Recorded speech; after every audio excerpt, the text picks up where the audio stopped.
Φρίντριχ Νίτσε, ο Αντίχριστος. Μία απόπειρα κριτικής του χριστιανισμού. Πρόλογος. Το βιβλίο αυτό ανήκει στους πολύ λίγους. Ίσως να μην ζει κανείς τέτοιο σήμερα. Μπορεί να είναι αυτοί που καταλαβαίνουν τον Ζαρατούστρα μου. Πώς θα μπορούσα να ταυτιστώ με εκείνους, για τους οποίους υπάρχουν ακόμη και σήμερα αυτιά που τους ακούνε? Μόνο το μεθαύριο ανήκει σε μένα. Μερικοί γεννιούνται μετά το θάνατό τους.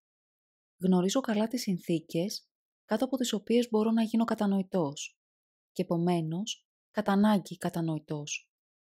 Πρέπει να είναι κανείς έντιμος στα ζητήματα του πνεύματος, έντιμος μέχρι σκληρότητας, για να μπορέσει να αντέξει τη σοβαρότητά μου, το πάθος μου. Πρέπει να είναι κανείς εξασκημένος να ζει στα βουνά, να βλέπει κάτω του την ελεηνή εφήμερη φλιαρία της πολιτικής και της συμφεροντολογίας των λαών.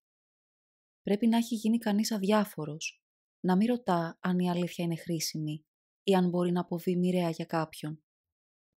Χρειάζεται η προτίμηση που δείχνουν οι δυνατείς ερωτήματα που κανείς σήμερα δεν έχει το θάρρος να αγγίξει, το θάρρος για το απαγορευμένο, ο προορισμός για τον λαβύρινθο, η πείρα των 7 μοναξιών.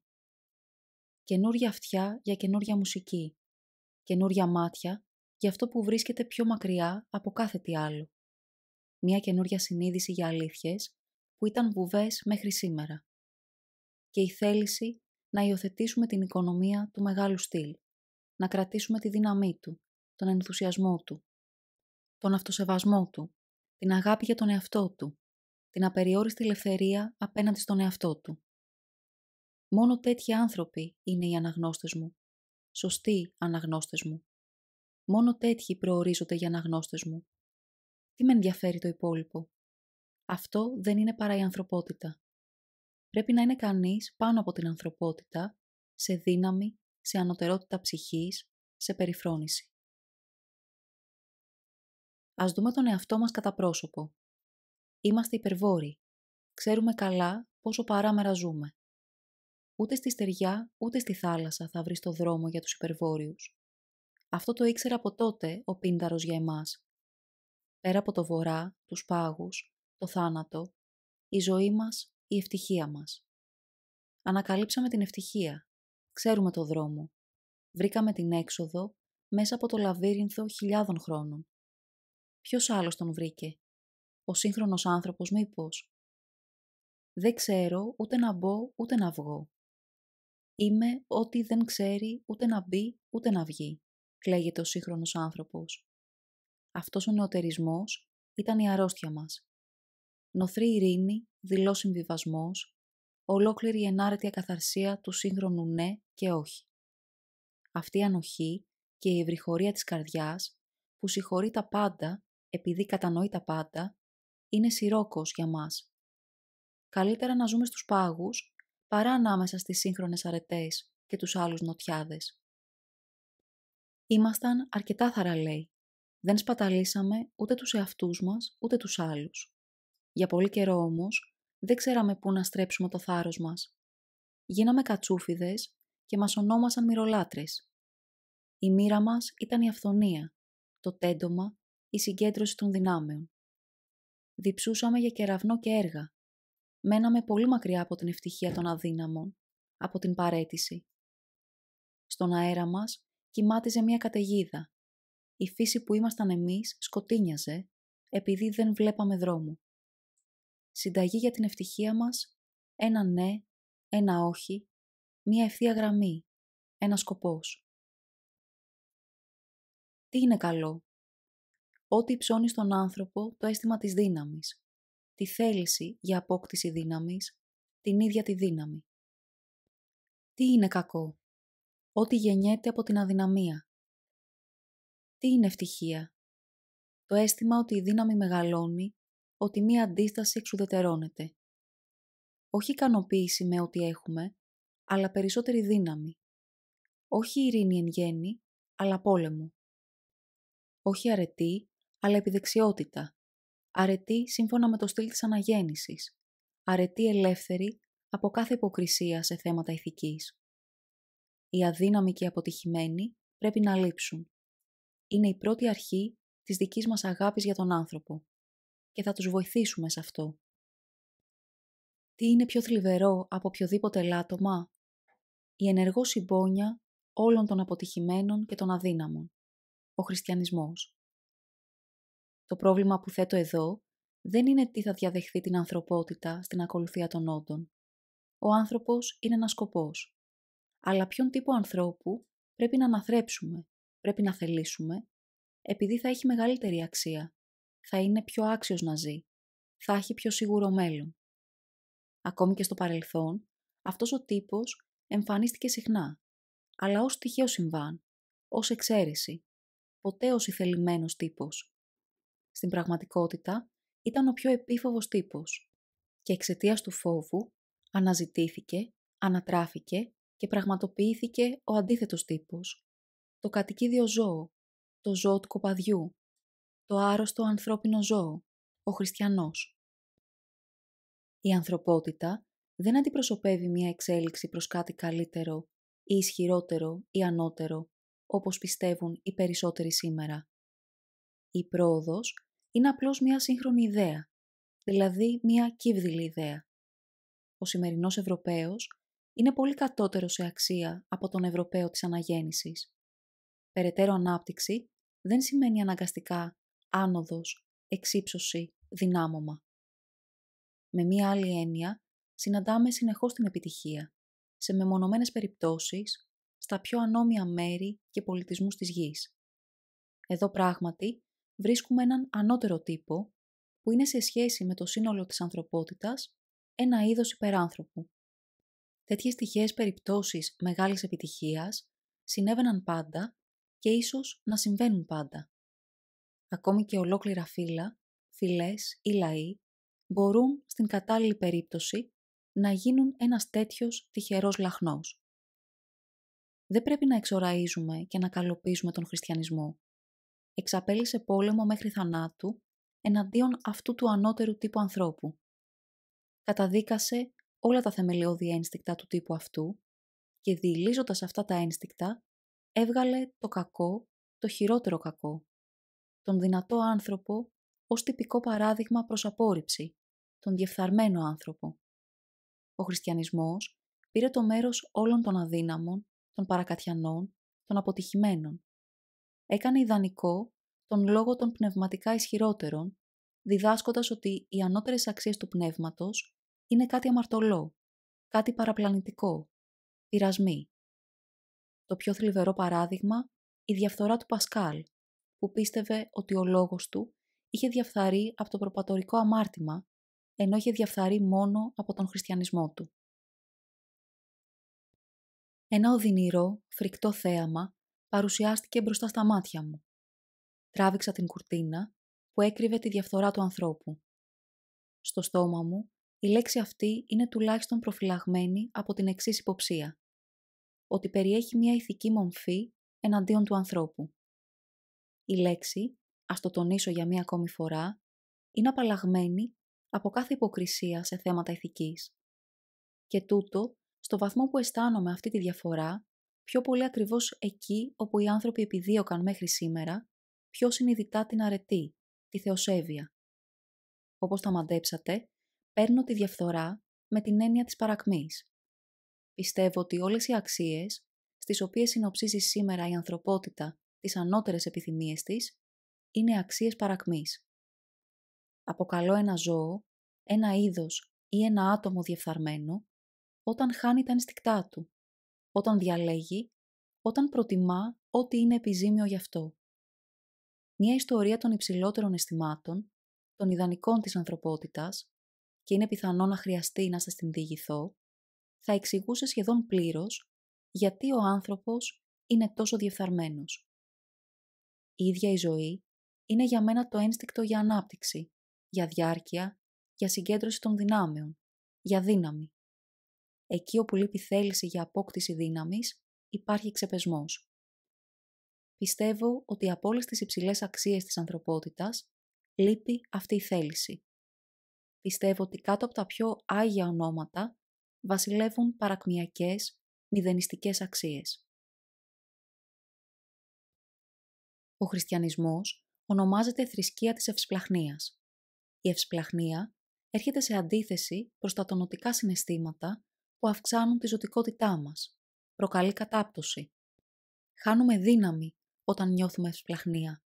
Με την ευσπλαχνία αυξάνεται και πολλαπλασιάζεται η απώλεια δύναμης που δημιουργείται στη ζωή από τον πόνο.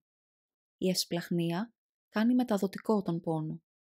Κάτω από ορισμένες περιστάσεις μπορεί να προκαλέσει μια ολοκληρωτική απώλεια της ενεργητικότητας και της ζωτικότητας.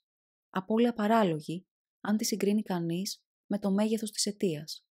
Η περίπτωση του θανάτου του Ναζωραίου. Αυτή είναι η πρώτη σκέψη, αλλά υπάρχει και μια άλλη. Ας υποθέσουμε ότι μετράμε την ευσπλαχνία σύμφωνα με την αξία των αντιδράσεων που προκαλεί συνήθως. Τότε εμφανίζεται ακόμα πιο καθαρά ο επικίνδυνος για τη ζωή χαρακτήρας της. Η ευσπλαχνία ανατρέπει τον νόμο της εξέλιξης, που είναι ο νόμος της επιλογής. Διατηρεί ό,τι είναι ώριμο για καταστροφή, υπερασπίζεται τους απόκληρους και τους καταδικασμένους της ζωής και με το πλήθος των αποτυχημένων προσώπων και πραγμάτων που κρατά ζωντανά, δίνει στην ίδια τη ζωή μία κατηφή και αμφίβολη όψη. Ορισμένοι τόλμησαν να αποκαλέσουν την ευσπλαχνία αρετή.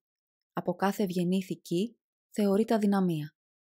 Σαν να μην ήταν αρκετό αυτό, την έκαναν και κατεξοχή αρετή, βάση και πηγή όλων των αρετών.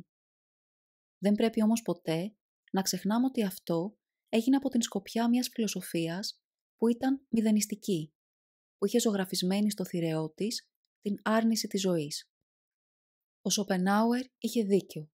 Η ευσπλαχνία αρνείται τη ζωή. Την κάνει ακόμη πιο άξια άρνησης. Η ευσπλαχνία είναι η πρακτική του μηδενισμού. Ας το επαναλάβουμε. Αυτό το καταθλιπτικό και μεταδοτικό ένστικτο βάζει φραγμό σε εκείνα τα ένστικτα που αποβλέπουν στη διατήρηση της ζωής και στην αύξηση της αξίας της. Πολλαπλασιάζει την αθλιότητα και διατηρεί ό,τι είναι ελεεινό και έτσι είναι ένα από τα σημαντικότερα εργαλεία για την προώθηση της παρακμής. Η ευσπλαχνία πείθει τους ανθρώπους ότι υπάρχει το μηδέν. Φυσικά, κανείς δεν λέει μηδέν, αλλά επέκεινα ή Θεός, ή αληθινή ζωή, ή νιρβάνα, σωτηρία, μακαριότητα. Τούτη η αθώα ρητορική, που προέρχεται από το βασίλειο της θρησκευτικής ηθικής ιδιοσυγκρασίας, φαίνεται πολύ λιγότερο αθώα όταν αντιληφθούμε ποια τάση κρύβεται εδώ κάτω από τα ευγενέστερα λόγια. Η εχθρότητα απέναντι στη ζωή. Ο Σοπενάουερ ήταν εχθρικός απέναντι στη ζωή. Γι' αυτό το λόγο η ευσπλαχνία έγινε μια αρετή για αυτόν. Όπως ξέρουμε, ο Αριστοτέλης έβλεπε στην ευσπλαχνία μια αρρωστημένη και επικίνδυνη κατάσταση, την οποία καλά θα κάναμε να αντιμετωπίζουμε κάθε τόσο με ένα καθαρτικό. Η τραγωδία ήταν γι' αυτόν ένα τέτοιο καθαρτικό. Για να προστατέψουμε το ένστικτο της ζωής, θα πρέπει πράγματι να βρούμε ένα μέσο που θα τρυπήσει και θα κάνει κομμάτια αυτή την αρρωστημένη και επικίνδυνη συσσόρευση ευσπλαχνίας που παρουσιάζεται στην περίπτωση του Σοπενάουερ και δυστυχώς σε όλη τη λογοτεχνική και καλλιτεχνική παρακμή μας, από την Αγία Πετρούπολη ως το Παρίσι και από τον Τολστόι ως τον Βάγνερ. Μέσα στην ανθυγιεινή σύγχρονη κατάσταση, τίποτε δεν είναι πιο ανθυγιεινό από την ευσπλαχνία.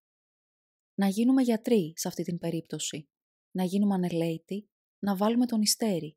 Αυτό είναι το καθήκον μας. Αυτός είναι ο τρόπος μας με τον οποίο αγαπάμε εμείς τον άνθρωπο, γι' αυτό είμαστε φιλόσοφοι, εμείς οι υπερβόροι. Είναι απαραίτητο να πούμε ποιον θεωρούμε αντίπαλό μας. Τους θεολόγους και όλους όσους έχουν αίμα θεολόγους στις φλέβες τους. Όλη τη φιλοσοφία μας. Πρέπει να έχει δει κανείς από κοντά αυτό το πεπρωμένο ή μάλλον να το έχει ζήσει. Πρέπει να έχει κινδυνεύσει να χαθεί από αυτό για να μην το βλέπει ως αστείο. Η ελεύθερη σκέψη των κυρίων φυσικών επιστημόνων και φυσιολόγων μας είναι για μένα ένα αστείο. Τους λείπει το πάθος σε αυτά τα πράγματα και δεν έχουν υποφέρει από αυτά. Η δηλητηρίαση αυτή φτάνει πολύ πιο μακριά από ό,τι πιστεύουμε. Ανακάλυψα το θεολογικό ένστικτο της υπεροψίας παντού όπου θεωρεί κανείς τον εαυτό του ιδεαλιστή σήμερα. Παντού όπου παίρνει κανείς το δικαίωμα, λόγω της υψηλής του καταγωγής, να βλέπει την πραγματικότητα από ψηλά και σαν να ήταν κάτι ξένο. Ο ιδεαλιστής, ακριβώς όπως και ο ιερέας, έχει όλες τις μεγάλες έννοιες στα χέρια του και όχι μόνο σε αυτά. Τις εξαντλεί παίζοντας μαζί τους, με μια καλοκάγαθη περιφρόνηση εναντίον της νόησης, των αισθήσεων, των τιμών, της καλής ζωής, της επιστήμης. Πιστεύει πως είναι πάνω από όλα αυτά, σαν να ήταν επιζήμιες και εγωιτευτικές δυνάμεις, πάνω από τις οποίες το πνεύμα αιωρείται, καθαρά δι' αυτό, σαν να μην είχε βλάψει τη ζωή, η ταπεινότητα, η παρθενία, η παινία, με μία λέξη η αγιοσύνη, ασύγκριτα πιο πολύ, από οποιοδήποτε τρομακτικό πράγμα, από οποιοδήποτε ελάττωμα. Το καθαρό πνεύμα είναι καθαρό ψέμα. Όσο ο ιερέας θεωρείται ένα ανώτερο είδος ανθρώπου, αυτός ο επαγγελματίας αρνητής, συκοφάντης και δηλητηριαστής της ζωής, δεν υπάρχει απάντηση στο ερώτημα «Τι είναι αλήθεια?». Η αλήθεια στηρίζεται ήδη στο κεφάλι της, δηλαδή αντιστρέφεται, όταν ο συνειδητός υπερασπιστής του μηδενός και της άρνησης γίνεται δεκτός ως αντιπρόσωπος της αλήθειας. Σε αυτό το ένστικτο των θεολόγων κηρύσω πόλεμο. Βρήκα τα ίχνη του παντού. Όποιος έχει αίμα θεολόγου στις φλέβες του, κοιτά τα πράγματα από μια εσφαλμένη και ανέντιμη προοπτική. Το πάθος που ξεπηδά από εδώ μέσα ονομάζεται πίστη. Να κλείσουμε μια για πάντα τα μάτια μας μπροστά στον εαυτό μας, για να μην υποφέρουμε από τη θέα της αθεράπευτης ψευτιάς. Αυτή η σφαλερή θέαση των πραγμάτων έχει μετατραπεί σε ηθική, σε αρετή, σε αγιότητα. Η καλή συνείδηση ενώνεται με την εσφαλμένη οπτική και σε καμία άλλη οπτική δεν παραχωρείται κάποια αξία από τη στιγμή που η πρώτη έχει γίνει ιερή και απαραβίαστη με τα ονόματα Θεός, λύτρωση, αιωνιότητα. Ανακάλυψα το ένστικτο των θεολόγων παντού. Είναι η πιο διαδεδομένη, πραγματικά υποχθόνια, μορφή ψευτιάς που υπάρχει στη γη. Οτιδήποτε θεωρεί αληθινό ένας θεολόγος είναι αναγκαστικά ψεύτικο. Αυτό είναι σχεδόν ένα κριτήριο της αλήθειας. Το πιο θεμελιώδες ένστικτό του, το ένστικτο της διαφύλαξης του εαυτού του, του απαγορεύει να τιμήσει κάποτε την πραγματικότητα ή να της δώσει το λόγο. Παντού όπου φτάνει η επίδραση του θεολόγου, οι αξιολογικές κρίσεις στηρίζονται στα κεφάλια τους και οι έννοιες του αληθινού και του ψεύτικου αλλάζουν αναγκαστικά ρόλους. Ό,τι είναι επιζήμιο για τη ζωή ονομάζεται αληθινό. Ό,τι την ανεβάζει, την εξυψώνει, την επιβεβαιώνει, τη δικαιολογεί και την κάνει να θριαμβεύει, ονομάζεται ψεύτικο. Όταν οι θεολόγοι απλώνουν τα χέρια προς τη δύναμη μέσω της συνείδησης των ηγεμόνων ή των λαών, δεν πρέπει ποτέ να αμφιβάλλουμε για αυτό που συμβαίνει πραγματικά κατά βάθος. Η θέληση του τέλους, η μηδενιστική θέληση, θέλει δύναμη. Οι Γερμανοί με καταλαβαίνουν αμέσως όταν λέω ότι η φιλοσοφία έχει διαφθαρεί από το αίμα των θεολόγων. Ο προτεστάντης εφημέριος είναι ο παππούς της γερμανικής φιλοσοφίας. Ο ίδιος ο προτεσταντισμός είναι το προπατορικό αμάρτημά της. Ο ορισμός του προτεσταντισμού, η μερική παράλυση του χριστιανισμού και του λόγου. Αρκεί να προφέρει κανείς τη λέξη σεμινάριο του Τίπιγκεν για να καταλάβει τι είναι κατά βάθος η γερμανική φιλοσοφία. Μία ύπουλη θεολογία. Οι Σουάβοι είναι οι καλύτεροι ψεύτες στη Γερμανία. Λένε ψέματα με αθωότητα. Πού οφείλεται η αγαλίαση με την οποία χαιρετίστηκε η εμφάνιση του Καντ από τους Γερμανούς σοφούς, από τους οποίους τα 3/4 είναι γη ιερέων και δασκάλων, και πού οφείλεται η γερμανική πεποίθηση που έχει απήχηση ακόμη και σήμερα, ότι με τον Καντ άρχισε μια αλλαγή προς το καλύτερο. Το θεολογικό ένστικτο στο Γερμανό σοφό μάντευε ότι μπορούσε για μία ακόμη φορά να πραγματοθεί. Ένα κρυφό μονοπάτι για το παλιό ιδανικό είχε ανοίξει. Η έννοια του αληθινού κόσμου. Η έννοια της ηθικής ως ουσίας του κόσμου. Οι πιο κακοήθεις πλάνες όλων των εποχών υπήρχαν για μία ακόμη φορά χάρη σε έναν επιτίδιο και πανούργο σκεπτικισμό που ίσως δεν μπορούσε να αποδειχθεί, αλλά που ήταν τουλάχιστον αδύνατο να απορριφθεί. Ο λόγος το δικαίωμα του λόγου δεν φτάνει τόσο μακριά. Η πραγματικότητα έχει μετατραπεί σε φαινομενική κατάσταση. Ένας απόλυτα ψεύτικος κόσμος, ο κόσμος του υπάρχοντος μετατράπηκε σε πραγματικότητα. Η επιτυχία του Καντ δεν είναι παρά η επιτυχία των θεολόγων. Όπως και ο Λούθυρος, όπως και ο Λάιμπνιτς, ο Καντ ήταν μία ακόμη τροχοπέδη στη γερμανική ακεραιότητα που δεν πατούσε πια καλά στα πόδια της. Μία λέξη ακόμη εναντίον του Καντ ως ηθικολόγου. Μία αρετή πρέπει να είναι δική μας επινόηση, πρωταρχική μας άμυνα και ανάγκη. Με οποιαδήποτε άλλη έννοια δεν είναι παρά ένας κίνδυνος. Ό,τι δεν είναι απαραίτητος όρος για τη ζωή μας, τη βλάπτει. Μία αρετή που εμπνέεται αποκλειστικά από ένα αίσθημα σεβασμού για την έννοια της αρετής, όπως θέλει ο Καντ, είναι επιβλαβής.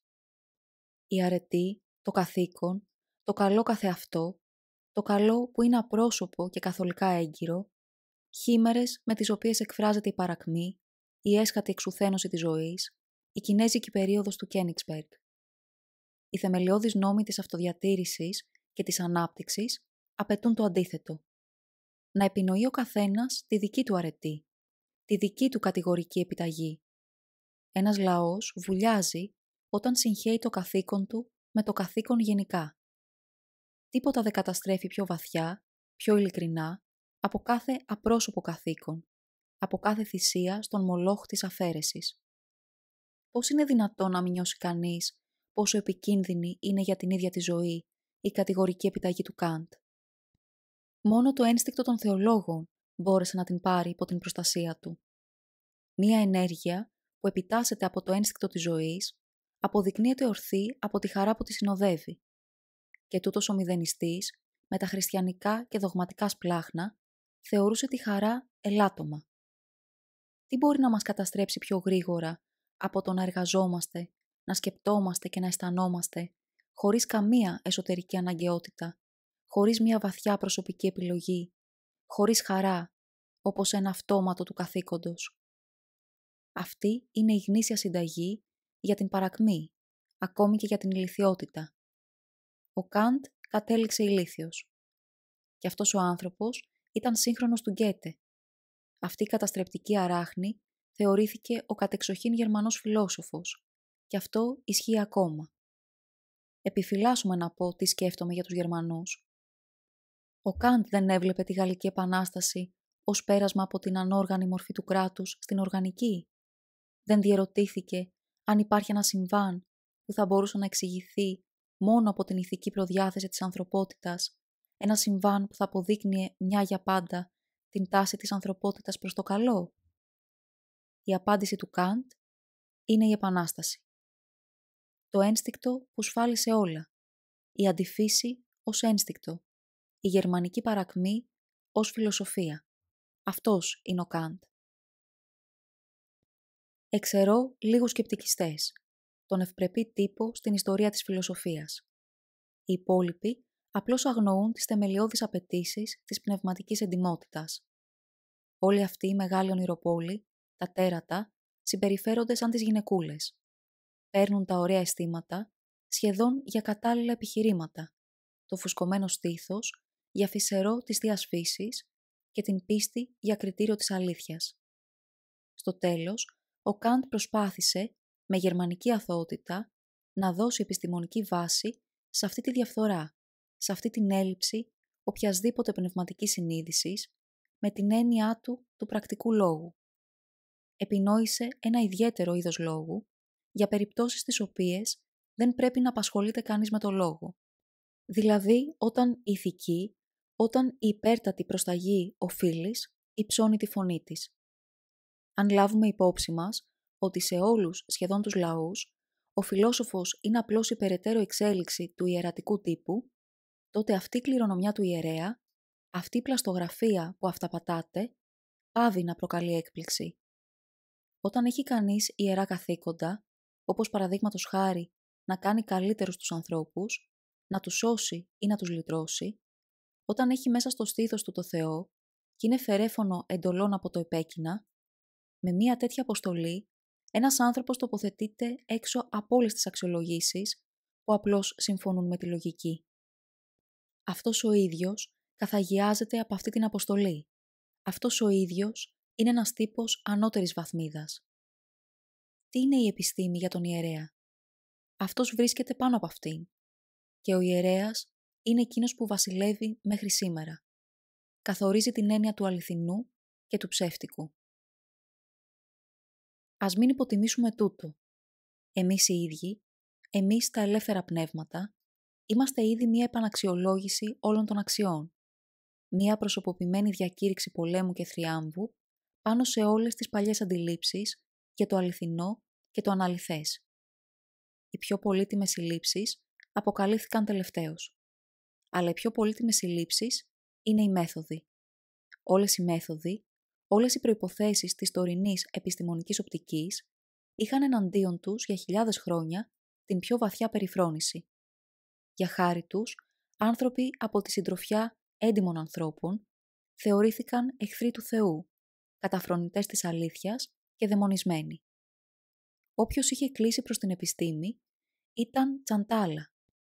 Είχαμε εναντίον μας ολόκληρο το πάθος της ανθρωπότητας, την άποψή της για αυτό που έπρεπε να είναι αλήθεια, για αυτό που έπρεπε να είναι η υπηρεσία της αλήθειας. Κάθε οφείλης κατευθυνόταν μέχρι τώρα εναντίον μας. Τα αντικείμενά μας, οι πρακτικές μας, οι ήρεμοι, προσεκτικοί, φιλίποπτοι τρόποι μας, όλα αυτά έμοιαζαν εντελώς ανάξια λόγου, εντελώς ποταπά. Στο τέλος, θα μπορούσε κανείς να αναρωτηθεί με το δίκιο του μήπως αυτό που κράτησε για τόσο πολύ καιρό την ανθρωπότητα σε μια τέτοια κατάσταση δεν ήταν παρά μια αισθητική λεπτότητα. Ζητούσε να έχει η αλήθεια ένα γραφικό αποτέλεσμα. Απαιτούσε από τον εραστή της γνώσης να προκαλεί μια ισχυρή εντύπωση στις αισθήσεις. Η μετριοφροσύνη μας της αρεστούσε για πάρα πολύ καιρό την καλαισθησία των ανθρώπων. Πόσο καλά το είχαν μαντέψει αυτοί οι κούρκοι του Θεού. Αρχίσαμε να μαθαίνουμε διαφορετικά. Γίναμε περισσότερο μετρημένοι σε όλα τα θέματα. Δεν αναζητούμε πια την προέλευση του ανθρώπου στο πνεύμα ή στη Θεία Φύση. Του δώσαμε πάλι τη θέση του ανάμεσα στα ζώα. Είναι για μας το δυνατότερο ζώο, γιατί είναι το πιο πανούργο. Συνέπεια αυτού του πράγματος είναι η πνευματικότητά του. Από την άλλη, είμαστε αντίθετοι προς μια καινοδοξία που θα μπορούσε να υψώσει τη φωνή της εδώ. Ότι δηλαδή ο άνθρωπος ήταν ο κρυφός σκοπός της εξέλιξης των ζώων. Ο άνθρωπος δεν είναι κατά κανένα τρόπο η κορώνα της δημιουργίας. Κάθε ζώο στέκει πλάι του στο ίδιο επίπεδο τελειότητας. Αλλά και με αυτό προχωρούμε πολύ μακριά. Ο άνθρωπος είναι συγκριτικά το πιο ελαττωματικό ζώο, το πιο ασθενικό, αυτό που έχει απομακρυνθεί περισσότερο από τα ένστικτά του. Είναι αλήθεια όμως πως με όλα αυτά είναι και το πιο ενδιαφέρον. Όσο αφορά τα ζώα, ο Ντεκάρτ ήταν ο πρώτος που τόλμησε, με αξιοθαύμαστη τόλμη, να εκλάβει το ζώο ως μηχανή. Ολόκληρη η φυσιολογία μας πασχίζει να αποδείξει τούτη την πρόταση. Από λογική άποψη, θα είμαστε πιο συνεπείς αν δεν εξαιρέσουμε τον άνθρωπο, αντίθετα από ότι ο Ντεκάρτ. Η γνώση που έχουμε για τον άνθρωπο σήμερα φτάνει ως το σημείο εκείνο στο οποίο τον συλλαμβάνουμε ως μηχανή. Άλλοτε έδιναν στον άνθρωπο την ελεύθερη βούληση ως πρίκα που έπαιρνε από μία ανώτερη ιεραρχία. Σήμερα έχουμε πάρει τη βούληση με την έννοια εκείνη που δεν μας επιτρέπει να την εννοήσουμε ως ιδιότητα. Η παλιά λέξη βούληση χρησιμεύει σήμερα για να δηλώσει μια συνισταμένη, ένα είδος ατομικής αντίδρασης που ακολουθεί αναγκαστικά έναν αριθμό εν μέρει αντιφατικών και εν μέρει αρμονικών ερεθισμάτων. Η βούληση δεν ενεργεί πια ούτε κινεί. Άλλοτε έβλεπαν στη συνείδηση του ανθρώπου, στο πνεύμα, την απόδειξη της ανώτερης καταγωγής του, του θείου χαρακτήρα του. Για να κάνουν τέλειο τον άνθρωπο, τον συμβούλευαν να αποτραβηχτεί στις αισθήσεις του, όπως η χελώνα, να διακόψει κάθε επαφή με τα γήινα, να αποβάλει το θνητό του περίβλημα. Τότε θα έμενε μόνο η ουσία, το καθαρό πνεύμα.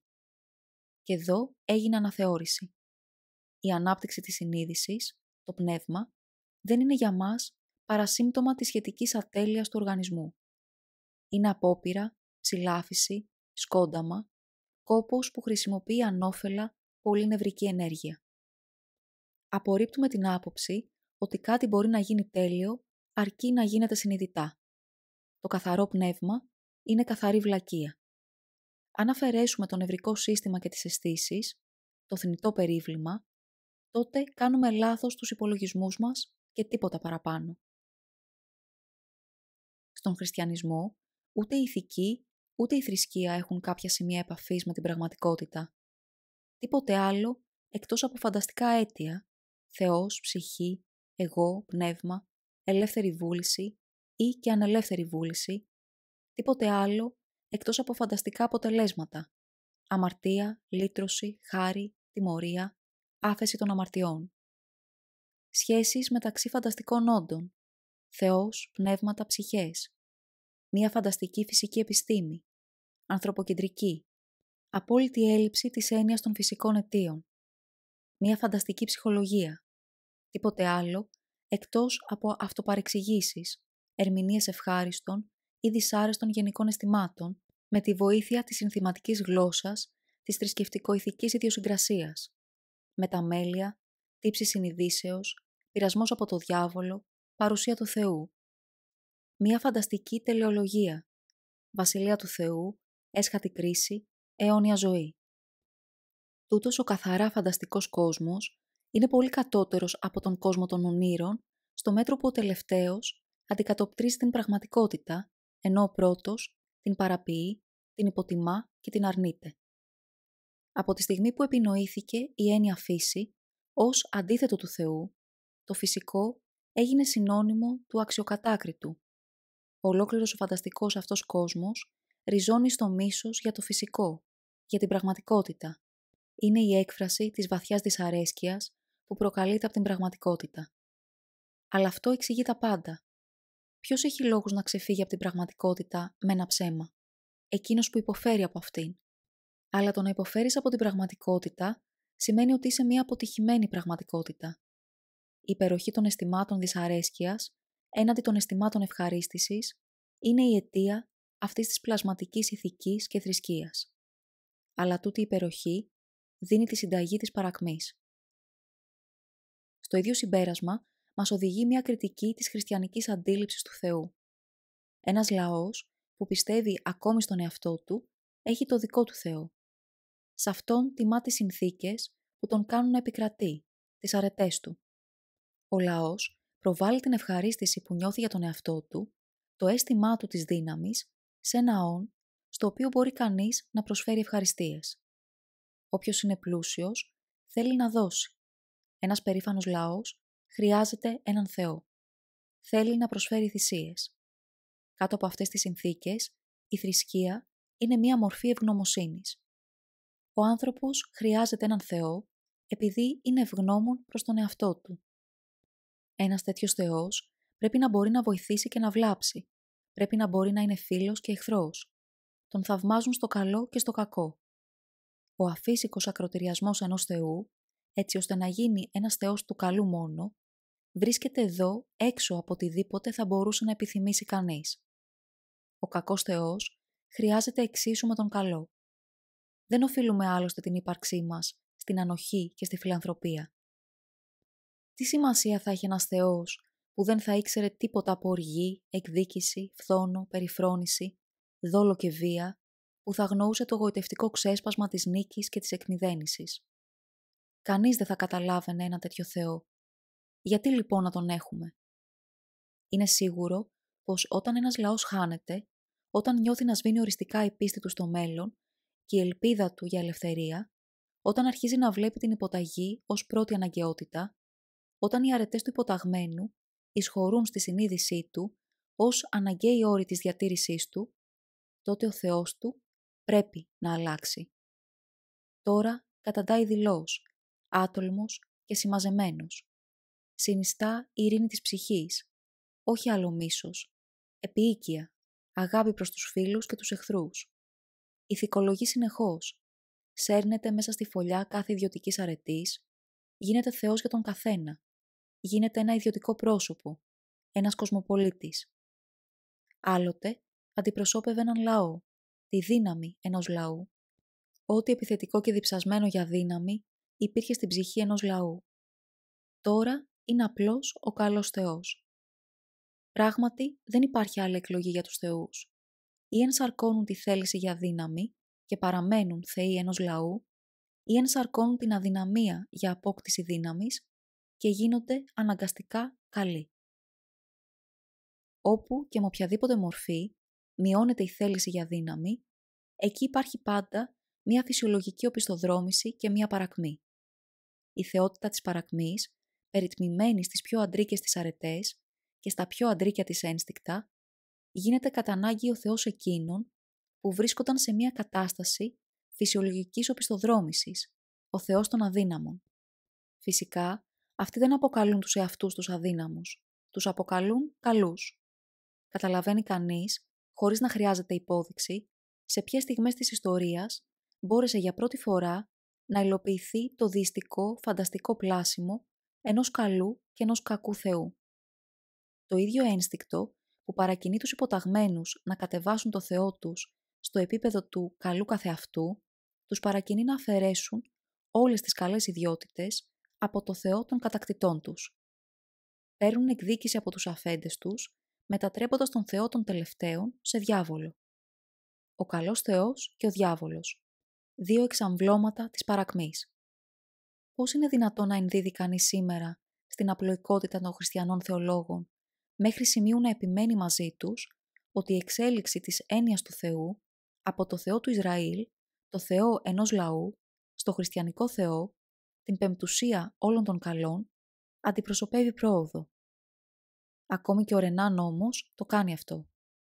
Σαν να έχει το δικαίωμα να είναι απλοϊκός. Το αντίθετο όμως είναι ολοφάνερο. Όταν οι προϋποθέσεις για μία ανωδική ζωή, όταν κάθε τι ισχυρό, γενναίο, κυριαρχικό και περήφανο, εξαλείφονται από την έννοια του Θεού, όταν αυτός εκφυλίζεται βήμα προς βήμα σε σύμβολο ενός δεκανικιού για την κούραση, μία σανίδα σωτηρίας για όλους όσους πνίγονται, όταν καταντά ο Θεός των πενήτων, των αμαρτωλών και των αρρώστων κατεξοχήν και το κατηγόρημα του σωτήρα ή του λυτρωτή μείνει στο τέλος ως μοναδικό χαρακτηριστικό του, πού οδηγεί μια τέτοια μεταμόρφωση? Ένας παρόμοιος υποβιβασμός του Θείου? Αναμφίβολα η Βασιλεία του Θεού έχει μεγαλώσει από αυτό. Άλλοτε είχε μόνο το λαό του, τον εκλεκτό του λαό. Ύστερα έγινε, όπως και ο λαός του, ταξιδιώτης και πήγε σε ξένες χώρες χωρίς να εγκαθίσταται πουθενά, ώσπου στο τέλος έφτασε να αισθάνεται σπίτι του παντού αυτός ο μεγάλος κοσμοπολίτης, ώσπου πήρε με το μέρος του τη μεγάλη πλειοψηφία και τη μισή γη. Με όλα τα αυτά, ο Θεός της μεγάλης πλειοψηφίας, ο Δημοκράτης μεταξύ των θεών, δεν έγινε ένας περήφανος ειδωλολάτρης Θεός. Έμεινε Εβραίος, έμεινε Θεός των γονιών, όλων των σκοτεινών σοκακιών και τοποθεσιών, όλων των αρρωστημένων συνοικιών του κόσμου. Το παγκόσμιό του βασίλειο ήταν και είναι πάντα ένα βασίλειο του κάτω κόσμου, ένα νοσοκομείο, ένα υποχθόνιο βασίλειο, ένα βασίλειο γκέτο. Και αυτός ο ίδιος τόσο ανεμικός, τόσο αδύναμος, τόσο παρακμιακός. Ακόμη και οι ανεμικότεροι των ανεμικών έγιναν αφέντες του. Οι κύριοι μεταφυσικοί μας, αυτοί οι λευκοπαθικοί των ενιών, άπλωσαν τα δίχτυα τους γύρω του και αυτός, υπνοτισμένος από τις κινήσεις τους, κατάντησε αράχνη, ένας ακόμη μεταφυσικός. Τώρα με τη σειρά του, άρχισε και αυτός να υφαίνει ιστό γύρω από τον κόσμο, υπό το βλέμμα του Σπινόζα. Τώρα μεταμόρφωσε τον εαυτό του σε κάτι ακόμη πιο λεπτό και ανεμικό. Έγινε ιδανικό, καθαρό πνεύμα, το απόλυτο, το πράγμα καθεαυτό. Κατάπτωση ενός Θεού. Ο Θεός έγινε το πράγμα καθεαυτό. Η χριστιανική αντίληψη του Θεού, ο Θεός ως Θεός των αρρώστων, ο Θεός ως αράχνη, ο Θεός ως πνεύμα, είναι μία από τις πιο διεφθαρμένες αντιλήψεις του Θεού που εμφανίστηκαν ποτέ στη γη. Ίσως να αντιπροσωπεύει το χαμηλότερο δείκτη της καθοδικής εξέλιξης των θεϊκών τύπων. Ο Θεός εκφυλίστηκε σε αντίθεση της ζωής, αντί να είναι η εξύμνησή της και το αιώνιο ναι της. Ο Θεός ως κήρυξη πολέμου εναντίον της ζωής, εναντίον της φύσης, εναντίον της θέλησης για ζωή. Ο Θεός, η συνταγή για κάθε συκοφαντία αυτού του κόσμου, για κάθε ψέμα σχετικά με το επέκεινα. Ο Θεός, η θεοποίηση του μηδενός, η θέληση του μηδενός που εκφράζεται με άγια λόγια. Το γεγονός ότι οι δυνατές ράτσες της Βόρειας Ευρώπης δεν έχουν απορρίψει τον χριστιανικό Θεό, δεν τιμά βέβαια το θρησκευτικό τους τάλαντο, για να μην μιλήσουμε για το γούστο τους. Θα έπρεπε να έχουν τελειώσει οπωσδήποτε με αυτό το αρρωστημένο και γερωτικό προϊόν της παρακμής. Μια κατάρα όμως τις δέρνει για τούτη την αποτυχία. Τα ένστικτά τους απορρόφησαν την αρρώστια, τα γεράματα την αντίφαση και από τότε δεν δημιούργησαν άλλον Θεό. Σχεδόν 2 χιλιετίες κι ούτε ένας καινούριος Θεός. Ακόμη όμως εξακολουθεί να υπάρχει σαν να ήταν δικαιολογημένη η ύπαρξή του, σαν να αντιπροσώπευε τον μέγιστο και τον ανώτατο βαθμό της ικανότητας, δημιουργίας θεών, του δημιουργικού πνεύματος του ανθρώπου, αυτός ο αξιοθρήνητος Θεός του χριστιανικού μονοτονοθεϊσμού. Τούτο το υβριδικό προϊόν της κατάπτωσης, τούτο το μείγμα του μηδενός, της έννοιας και της αντίφασης, με το οποίο καθοσιώνονται όλα τα ένστικτα της παρακμής, όλη η δειλία και η κούραση της ψυχής. Με την καταδίκη του χριστιανισμού, δεν θα ήθελα να αδικήσω μια συγγενή θρησκεία που έχει ακόμη μεγαλύτερο αριθμό πιστών, το βουδισμό. Και οι δύο ανήκουν στις μηδενιστικές θρησκείες. Είναι θρησκείες της παρακμής, αλλά και διαφέρουν κατά τον πιο περίεργο τρόπο. Ο κριτικός του χριστιανισμού είναι βαθιά ευγνώμων στους μελετητές της Ινδίας, χάρη στους οποίους είμαστε σήμερα σε θέση να συγκρίνουμε τις δύο θρησκείες. Ο βουδισμός είναι 100 φορές πιο ρεαλιστικός από τον χριστιανισμό. Μέρος της κληρονομιάς του είναι ότι μπορεί να θέτει με αντικειμενικό και ψυχρό τρόπο τα προβλήματα, επειδή έρχεται μετά από ένα φιλοσοφικό κίνημα που κράτησε αιώνες. Η έννοια Θεός ήταν ήδη δημιουργημένη πριν βγει στο φως. Ο βουδισμός είναι η μόνη αληθινά θετικιστική θρησκεία στην ιστορία. Και τούτο ισχύει ακόμη και για τη γνωσιοθεωρία του, που είναι ένας αυστηρός φαινομεναλισμός. Δεν λέει πια πάλι εναντίον της αμαρτίας, αλλά με σεβασμό προς την πραγματικότητα, πάλι εναντίον της δυστυχίας. Ο βουδισμός διακρίνεται βαθιά από τον χριστιανισμό, επειδή η αυταπάτη των ηθικών ενιών απέχει πολύ από αυτόν. Για να μιλήσω στη γλώσσα μου, βρίσκεται πέρα από το καλό και το κακό. Τα δύο φυσιολογικά δεδομένα που έχει ως βάση του και υπόψη του είναι, πρώτο, μία υπέρμετρη ευαισθησία που εκφράζεται ως εκλεπτισμένη επιδεκτικότητα στον πόνο. Και δεύτερο, μία υπερπνευματικοποίηση, μία εξαντλητική ενασχόληση με έννοιες και λογικές μεθόδους, με τις οποίες το ένστικτο της προσωπικότητας έχει υποταχθεί στο απρόσωπο. Δύο καταστάσεις, τις οποίες τα γνωρίζουν εκ πείρας κάποιοι από τους αναγνώστες μου, συγκεκριμένα εκείνοι που είναι αντικειμενικοί όπως εγώ. Οι φυσιολογικές αυτές συνθήκες οδήγησαν σε μία κατάθλιψη για την οποία ο Βούδας παίρνει μέτρα υγιεινής. Για την καταπολέμησή της συνιστά ζωή στον ανοιχτό αέρα, πλάνητα βίο, εγκράτεια στο φαγητό και προσεκτική επιλογή των τροφών, προσοχή στα υνοπνευματώδη, προσοχή στις συγκινήσεις που προσβάλλουν τη χολή ή το αίμα.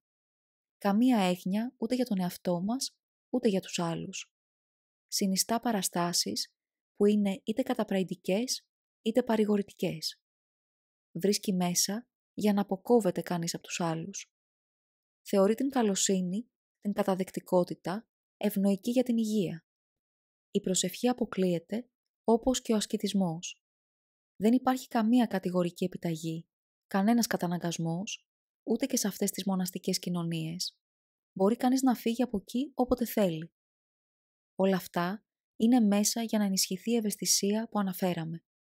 Για τον ίδιο λόγο, δεν επιβάλλει ούτε ζητά τον πόλεμο εναντίον όσων σκέφτονται διαφορετικά.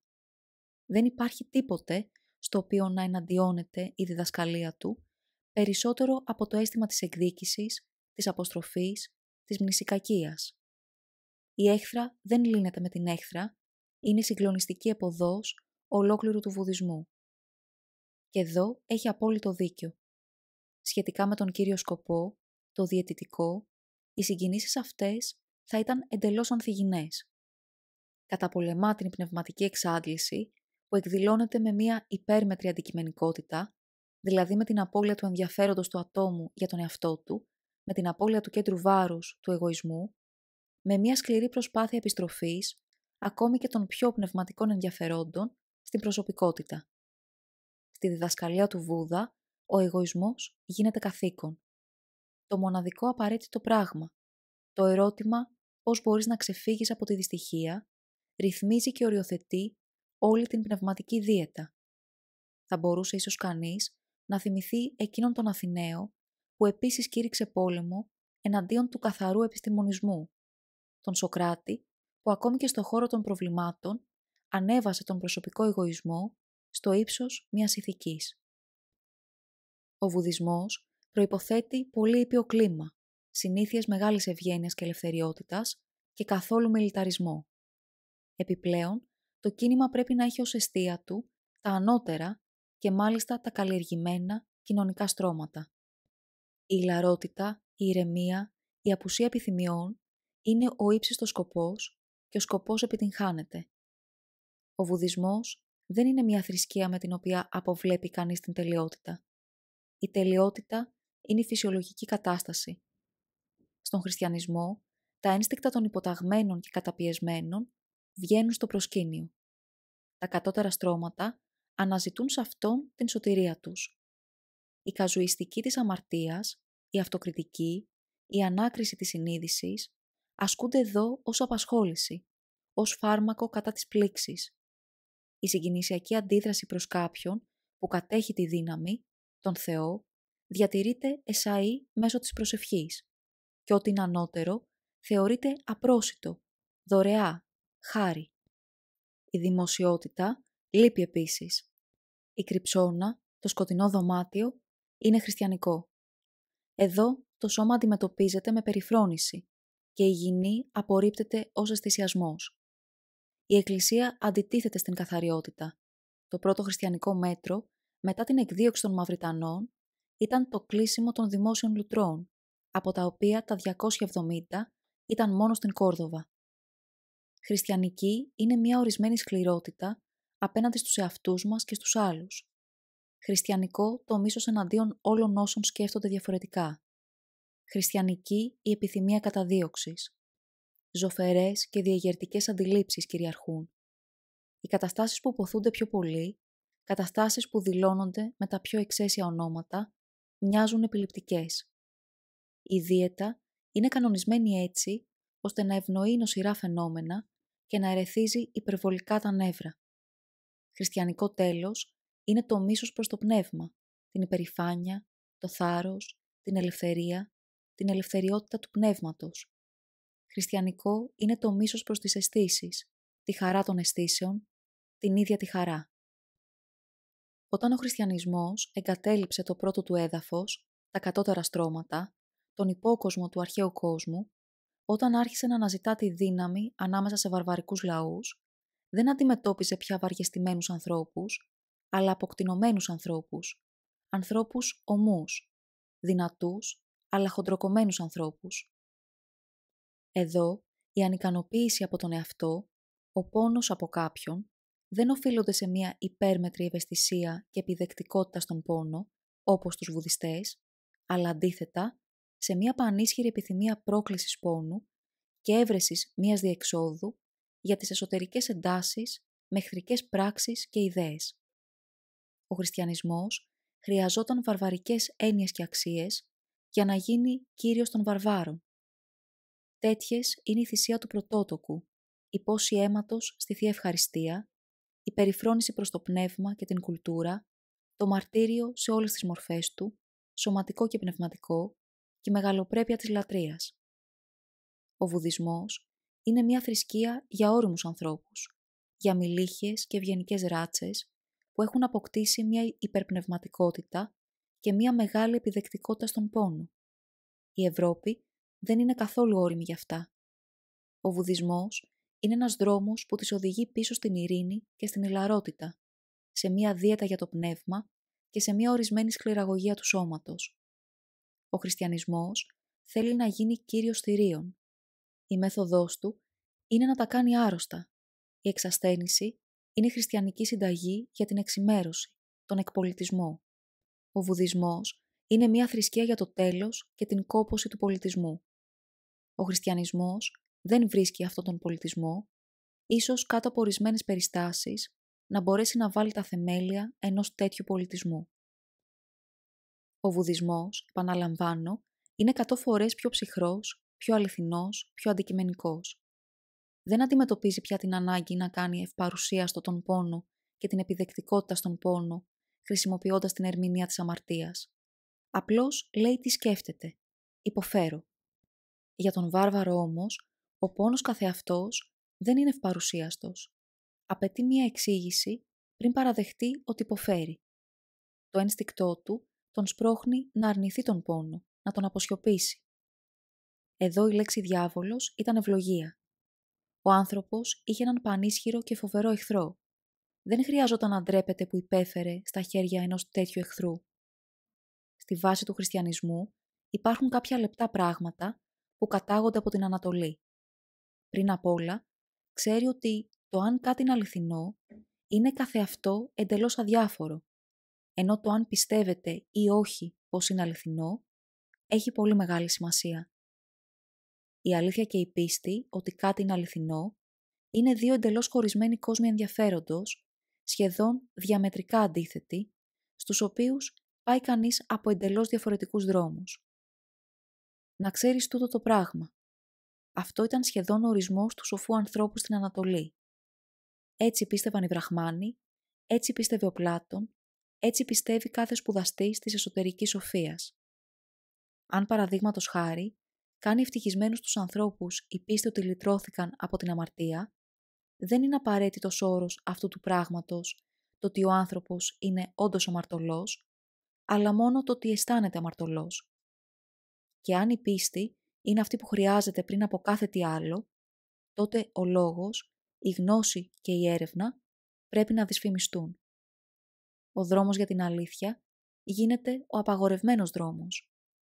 Η δυνατή ελπίδα είναι ένα πολύ ισχυρότερο τονωτικό της ζωής από οποιαδήποτε μεμονωμένη υλοποίηση της επιτυχίας. Εκείνοι που υποφέρουν πρέπει να στηρίζονται σε μία ελπίδα που δεν μπορεί να διαψευστεί από καμία πραγματικότητα ούτε και να υλοποιηθεί. Την ελπίδα για το επέκεινα. Εξαιτίας της ικανότητάς της να κρατά μετέωρους τους κακότυχους, η ελπίδα θεωρήθηκε από τους Έλληνες το κακό των κακών, το αληθινά ύπουλο κακό. Έμεινε στο βάθος του κουτιού της Πανδώρας. Για να γίνει η αγάπη εφικτή, ο Θεός πρέπει να είναι πρόσωπο. Για να επιτραπεί η συμμετοχή των κατώτερων ενστίκτων, ο Θεός πρέπει να είναι νέος. Για να εξαφθεί το πάθος των θηλυκών, βγαίνει στο προσκήνιο ένας ωραίος Άγιος. Για να εξαφθεί εκείνων των ανδρών, μία Μαρία. Κι αυτά με την προϋπόθεση ότι ο χριστιανισμός θέλει να γίνει κύριος μιας γης, όπου κάποια αφροδισιακή λατρεία ή κάποια λατρεία του Άδωνη έχει ήδη προσδιορίσει την έννοια της λατρείας. Το απαιτούμενο προσόν της παρθενίας ενισχύει την ορμητικότητα και την εσωτερικότητα του θρησκευτικού ενστίκτου. Κάνει τη λατρεία πιο θερμή, πιο ενθουσιώδη, πιο γεμάτη από βαθιά αισθήματα. Η αγάπη είναι η κατάσταση όπου ο άνθρωπος βλέπει συνήθως τα πράγματα έτσι όπως δεν είναι. Η δύναμη της αυταπάτης βρίσκεται εδώ στο ψηλότερό της σημείο, όπως και η δύναμη που καταπραίνει, η δύναμη που εξιδανικεύει.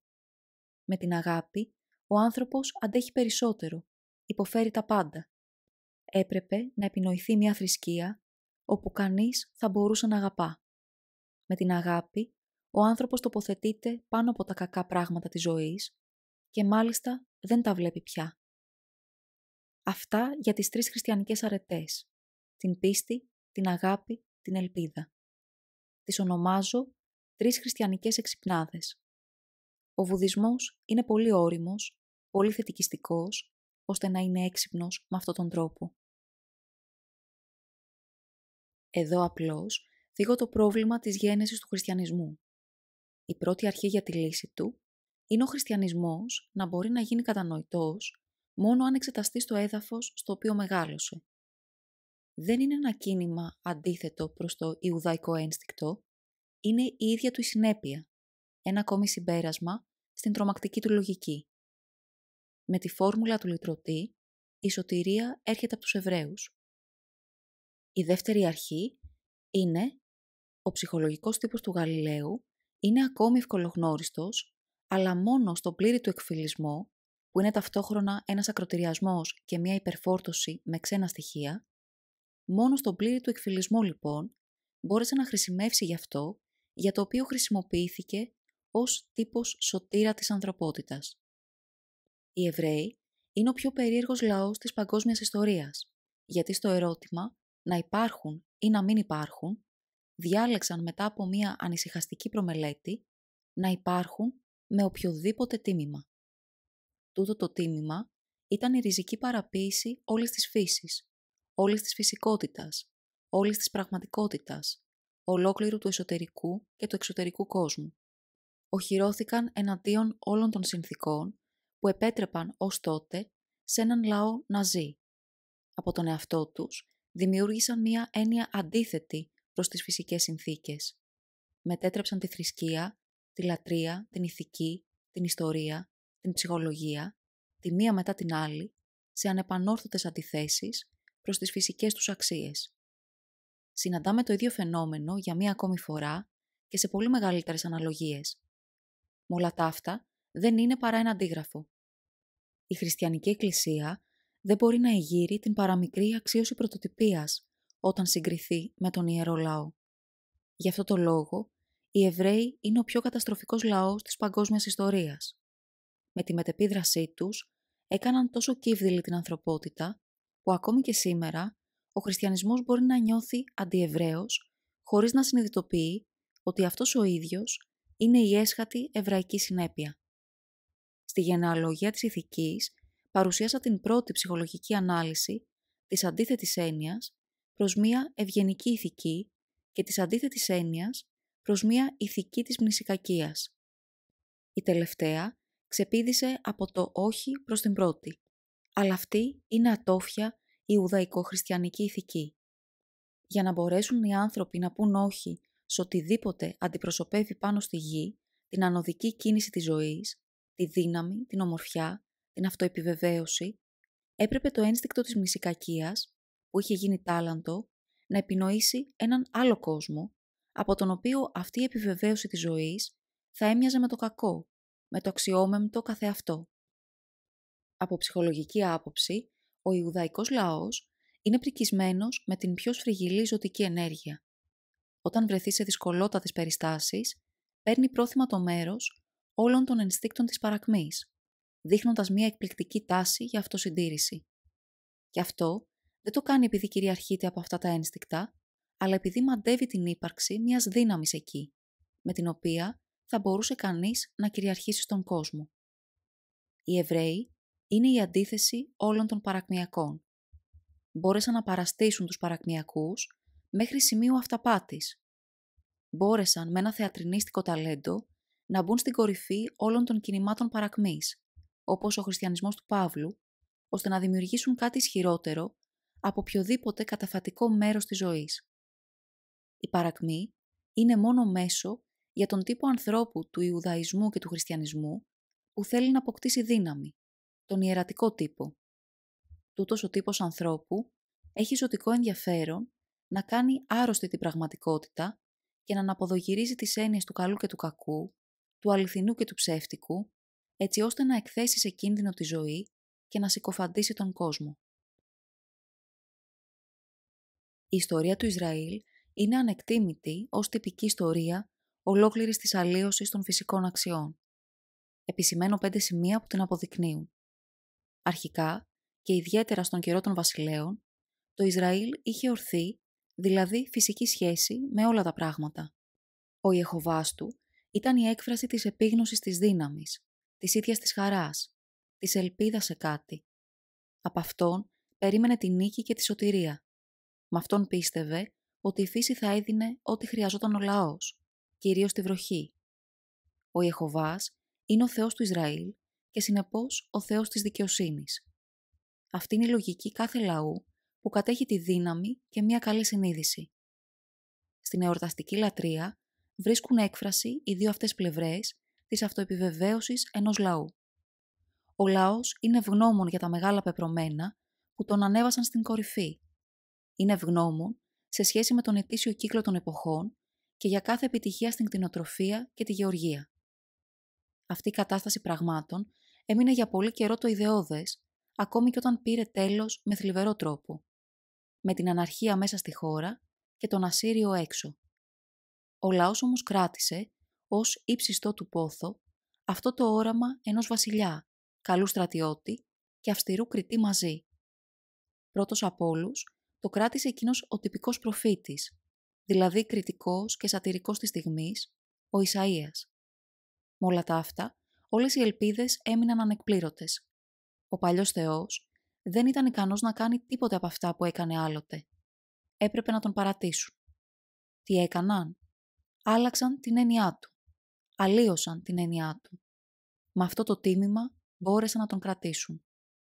Ο Ιεχωβάς, ο Θεός της δικαιοσύνης, δεν είναι πια ένα με το Ισραήλ. Δεν είναι πια η έκφραση της αυτοπεποίθησης του λαού. Τώρα είναι απλώς Θεός υπό όρους. Η έννοια του Θεού γίνεται εργαλείο στα χέρια ιερέων ταραχοποιών που ερμηνεύουν κάθε μορφή ευτυχίας ως ανταμοιβή, κάθε μορφή δυστυχίας ως τιμωρία για ανυπακοή στο Θεό και ως αμαρτία. Επινοούν τον πιο ψευδολόγο τρόπο ερμηνείας, την υποτιθέμενη ηθική τάξη, με την οποία αντιστρέφονται μια για πάντα φυσικές έννοιες του αίτιου και του αποτελέσματος. Όταν κανείς αποπέμπει τη φυσική αιτιότητα με τη βοήθεια των εννοιών της ανταμοιβής και τιμωρίας, χρειάζεται μια αντιφυσική αιτιότητα. Από αυτήν προκύπτει ύστερα κάθε τι μη φυσικό. Ένας Θεός που απαιτεί, στη θέση ενός Θεού που παρέχει βοήθεια, που επινοεί μέσα, που είναι κατά βάθος η λέξη για κάθε ευτυχισμένη πηγή έμπνευσης, θάρρους και αυτοπεποίθησης. Η ηθική δεν είναι πια η έκφραση των απαραίτητων όρων για τη ζωή και την ανάπτυξη ενός λαού. Δεν είναι το βασικό ένστικτο της ζωής του, αλλά καταντά αφηρημένη. Γίνεται η αντίθεση της ζωής. Ηθική ως συστηματική εξαθλίωση της φαντασίας, ως το κακό μάτι για όλα τα πράγματα. Τι είναι η Ιουδαϊκή, η χριστιανική ηθική? Το τυχαίο που έχει χάσει την αθωότητά του. Η δυστυχία κυλιδωμένη από την έννοια της αμαρτίας. Η ευημερία ως κίνδυνος, ως πειρασμός. Η φυσιολογική αδιαθεσία δηλητηριασμένη από το σκουλίκι της συνείδησης.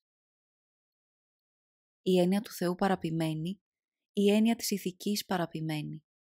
Το Ιουδαϊκό ιερατείο όμως δεν σταμάτησε εδώ. Ολόκληρη η ιστορία του Ισραήλ δεν μπορούσε να χρησιμοποιηθεί. Επομένως έπρεπε να πεταχτεί. Αυτοί οι ιερείς έκαναν ένα θαύμα παραποίησης, του οποίου τεκμήριο παραμένει ένα μεγάλο τμήμα της βίβλου. Με μια παράμιλη περιφρόνηση για κάθε παράδοση, για κάθε ιστορική πραγματικότητα, μετέφρασαν με θρησκευτικούς όρους το παρελθόν του ίδιου τους του λαού. Δηλαδή, το μετέτρεψαν σε βλακώδη μηχανισμό ενοχής μπροστά στον Ιεχωβά και τιμωρίας, ευλάβειας προς τον Ιεχωβά και ανταμοιβής. Θα νιώθαμε πολύ πιο οδυνηρά αυτή την ανέσχυτη πράξη παραποίησης της ιστορίας, αν η εκκλησιαστική ερμηνεία της ιστορίας δεν είχε αμβλύνει, εδώ και τόσους αιώνες, την απέτηση σεβασμού των ιστορικών πραγμάτων. Και οι φιλόσοφοι σιγόντεραν την Εκκλησία. Το ψέμα της ηθικής τάξης διασχίζει ολόκληρη την εξέλιξη της σύγχρονης φιλοσοφίας. Τι σημαίνει όμως ηθική τάξη? Ότι υπάρχει μια για πάντα, μια θέληση του Θεού που αποφασίζει τι πρέπει και τι δεν πρέπει να κάνει ο άνθρωπος. Ότι η αξία ενός λαού, ενός ατόμου, μετριέται ανάλογα με το βαθμό με τον οποίο υπακούει στη θέληση του Θεού. Ότι η θέληση του Θεού αποδεικνύεται κυρίαρχη στο πεπρωμένο ενός λαού ή ενός ατόμου, δηλαδή τιμωρεί και ανταμείβει ανάλογα με το βαθμό υπακοής. Στη θέση του θλιβερού αυτού ψεύδους, η πραγματικότητα λέει ένα παρασιτικό είδος ανθρώπου που ευδοκιμεί μόνο σε βάρος όλων των υγιών μορφών ζωής, ο ιερέας, κάνει κατάχρηση του ονόματος του Θεού. ονομάζει Βασιλεία του Θεού μια κατάσταση πραγμάτων όπου ο ιερέας είναι εκείνος που καθορίζει τις αξίες. Ονομάζει θέληση Θεού τα μέσα με τα οποία μπορεί να επιτευχθεί ή να διατηρηθεί μια τέτοια κατάσταση. Με ψυχρό κινησμό μετράει τους λαούς, τις εποχές, τα άτομα, ανάλογα με το αν ευνόησαν ή αντιστάθηκαν στην επικυριαρχία των ιερέων. Πρέπει να τους δει κανείς επί το έργον. Στα χέρια των Εβραίων ιερέων, η μεγάλη εποχή στην ιστορία του Ισραήλ έγινε μια εποχή κατάπτωσης.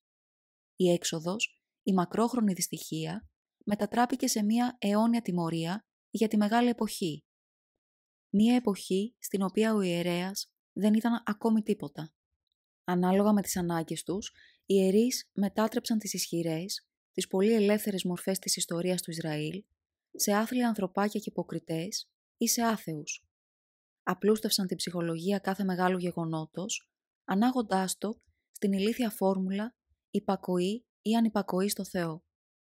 Ένα βήμα παραπέρα. Η θέληση του Θεού, δηλαδή η απαραίτητη όρη για τη διατήρηση της δύναμης των ιερέων, πρέπει να είναι γνωστή. Γι' αυτό το σκοπό χρειάζεται μία αποκάλυψη. Με άλλα λόγια, μία μεγάλη φιλολογική πλαστογραφία γίνεται απαραίτητη. Μία Αγία Γραφή ανακαλύπτεται και γίνεται γνωστή στο κοινό με πλήρη ιερατική επισημότητα, με ημέρες μετανοίας και θρήνους για το μακρόχρονο αμάρτημα. Η θέληση του Θεού ήταν καθιερωμένη από καιρό. Όλη η δυστυχία έγκυται στην αποξένωση των ανθρώπων από την Αγία Γραφή. Η θέληση του Θεού είχε ήδη αποκαλυφθεί στον Μωυσή. Τι συνέβη? Με σοβαρότητα και σχολαστικότητα, ο ιερέας καθόρισε, μια για πάντα, τους μεγάλους και τους μικρούς φόρους που έπρεπε να εισπράττει. Ας μην ξεχνάμε τα νοστιμότερα κομμάτια κρέατος, γιατί ο ιερέας είναι κρεατοφάγος. Καθόρισε τι θέλει να έχει, ποια είναι η θέληση του Θεού. Από αυτή τη στιγμή, όλα τα πράγματα στη ζωή κανονίζονται με τέτοιο τρόπο, ώστε ο ιερέας γίνεται απαραίτητος παντού. Σε όλα τα φυσικά περιστατικά της ζωής. Στη γέννηση, στο γάμο, στην αρρώστια, στο θάνατο. Για να μην μιλήσουμε για τις θυσίες, το φαγητό, εμφανίζεται το Άγιο Παράσιτο για να τα λιώσει. Στη γλώσσα του για να τα ευλογήσει. Πρέπει να καταλάβουμε το εξής. Κάθε φυσική συνήθεια, κάθε φυσικός θεσμός, κράτος, δικονομία, γάμος, μέριμνα για τους άρρωστους και τους φτωχούς, κάθε αίτημα εμπνευσμένο από το ένστικτο της ζωής, κοντολογής κάθε τι που φέρει μέσα του την αξία του, χάνει την αξία του, γίνεται αντίθετο προς την αξία του, από τον παρασιτισμό του ιερέα ή της ηθικής τάξης. Τώρα αυτό απαιτεί μια επικύρωση εκ των υστέρων. Είναι αναγκαία μια δύναμη που να μπορεί να προσκομίσει μια αξία. Η δύναμη αυτή αρνείται ότι είναι φυσικό, δημιουργώντας ταυτόχρονα μια αξία. Ο ιερέας υποτιμά, βεβηλώνει τη φύση. Αυτό είναι το τίμημα της ύπαρξής του. Η ανυπακοή στο Θεό, δηλαδή στον ιερέα, στον νόμο, ονομάζεται τώρα αμαρτία. Τα μέσα για συμφιλίωση με το Θεό είναι μέσα που εγγυώνται ακόμη περισσότερο την πλήρη υποταγή στον ιερέα. Μόνο ο ιερέας λυτρώνει. Αν εξεταστούν από ψυχολογική άποψη, οι αμαρτίες γίνονται απαραίτητες σε κάθε κοινωνία οργανωμένη από ιερείς. Αυτές είναι οι πραγματικές χειρολαβές της δύναμης. Ο ιερέας ζει από τις αμαρτίες.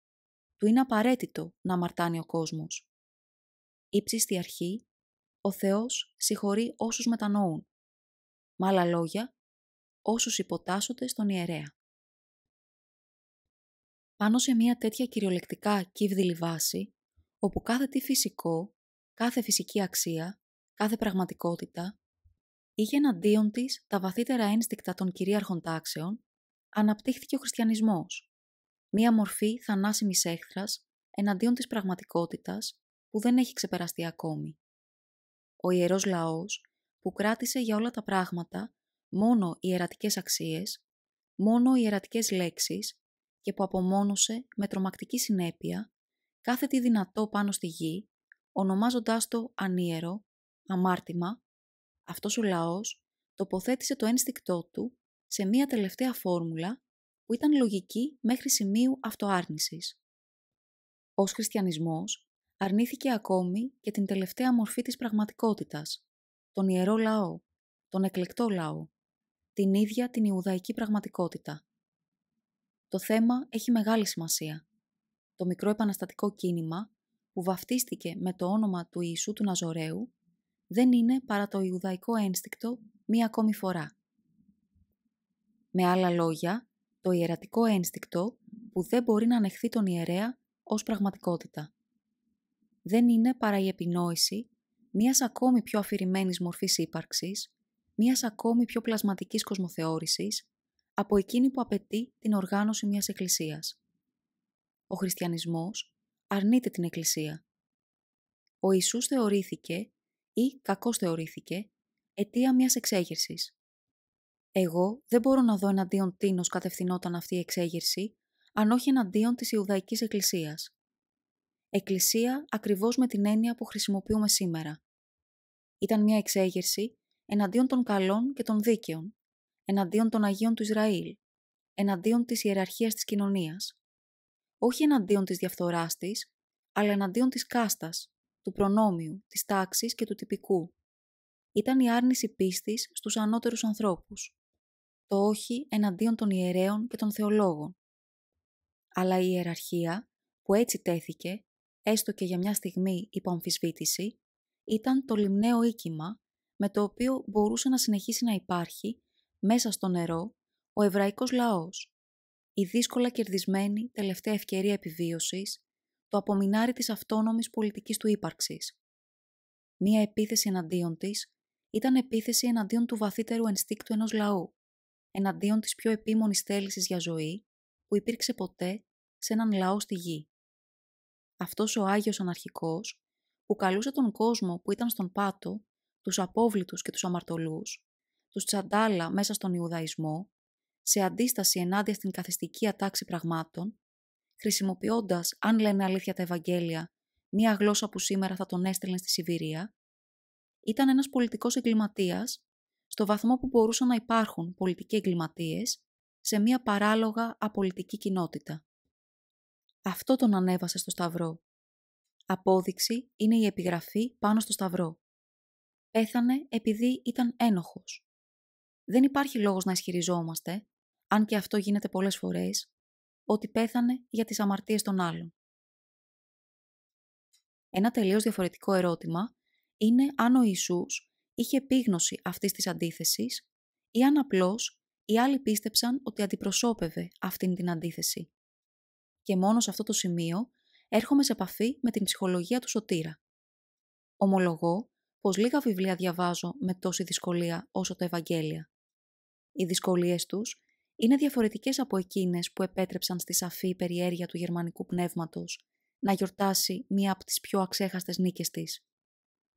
Έχει περάσει πολύς καιρός από τότε που και εγώ, όπως κάθε νέος σοφός, απολάμβανα αργά, με την τέχνη ενός εκλεπτισμένου φιλόλογου, το έργο του ασύγκριτου Στράους. Τότε ήμουν 20 χρονών. Τώρα έχω γίνει πολύ σοβαρός για κάτι τέτοιο. Τι με νοιάζουν οι αντιφάσεις της παράδοσης? Πώς μπορεί κανείς να ονομάσει παράδοση θρύλους Αγίων? Οι ιστορίες των Αγίων είναι η πιο διφορούμενη μορφή λογοτεχνίας που υπάρχει. Η εφαρμογή επιστημονικών μεθόδων σε αυτές μου φαίνεται, αν λάβουμε υπόψη την απουσία οποιονδήποτε άλλων ντοκουμέντων, καταδικασμένη σε αποτυχία εκ των προτέρων. Μου φαίνεται επιστημονική τεμπελιά. Αυτό που με ενδιαφέρει είναι ο ψυχολογικός τύπος του λυτρωτή. Αυτός που μπορεί να περιέχεται στα Ευαγγέλια, παρά τα ίδια τα Ευαγγέλια, ίσως κουτσουρεμένος ή φορτωμένος με ξένα χαρακτηριστικά. Όπως ο Φραγκίσκος της Ασσίζης διατηρείται στους θρύλους του παρά τους θρύλους του. Όχι η αλήθεια σχετικά με το τι έκανε, τι είπε, πώς πέθανε, αλλά το ερώτημα αν αυτός ο τύπος μπορεί ακόμη να παρουσιαστεί κάπως, αν έχει μεταβιβαστεί σε εμάς. Οι προσπάθειες ανάγνωσης της ιστορίας μιας ψυχής μέσα από τα Ευαγγέλια μου φαίνονται απόδειξη μιας αξιοκαταφρόνητης ψυχολογικής επιπολαιότητας. Ο Ρενάν, αυτός ο Καραγκιόζης στα ψυχολογικά θέματα, εισήγαγε τις δύο πιο ακατάλληλες έννοιες που μπορούσαν να γίνουν στην εξήγηση που έδωσε για τον τύπο του Ιησού. Την έννοια της μεγαλοφυΐας και την έννοια του ήρωα. Αλλά αν υπάρχει κάτι μη ευαγγελικό, αυτό είναι η έννοια του ήρωα. Το αντίθετο ακριβώς από κάθε πάλι, από κάθε αίσθημα ενεργού συμμετοχής σε κάποιον αγώνα, έχει γίνει εδώ ένστικτο. Η ανικανότητα για αντίσταση γίνεται εδώ ηθική. Μην αντιστέκεσαι στο κακό. Αυτή είναι η πιο βαθιά ρίση των Ευαγγελίων, το κλειδί τους κατά κάποια έννοια. Η μακαριότητα μέσα στην ειρήνη, στην πραότητα, στην ανικανότητα, να είσαι εχθρός. Τι σημαίνουν οι χαρούμενες ειδήσεις? Βρέθηκε η αληθινή ζωή, η αιώνια ζωή. Δεν δίνονται υποσχέσεις για αυτήν, γιατί είναι εδώ, είναι μέσα σου. Είναι η ζωή μέσα στην αγάπη χωρίς αφαίρεση και αποκλεισμό, χωρίς απόσταση. Ο καθένας είναι γιος του Θεού. Ο Ιησούς δεν κρατάει τίποτα για τον εαυτό του και ως γιος του Θεού, ο καθένας είναι ίσος με οποιονδήποτε άλλο. Να κάνουμε ήρωα τον Ιησού. Και τι παρεξήγηση είναι η λέξη μεγαλοφυΐα?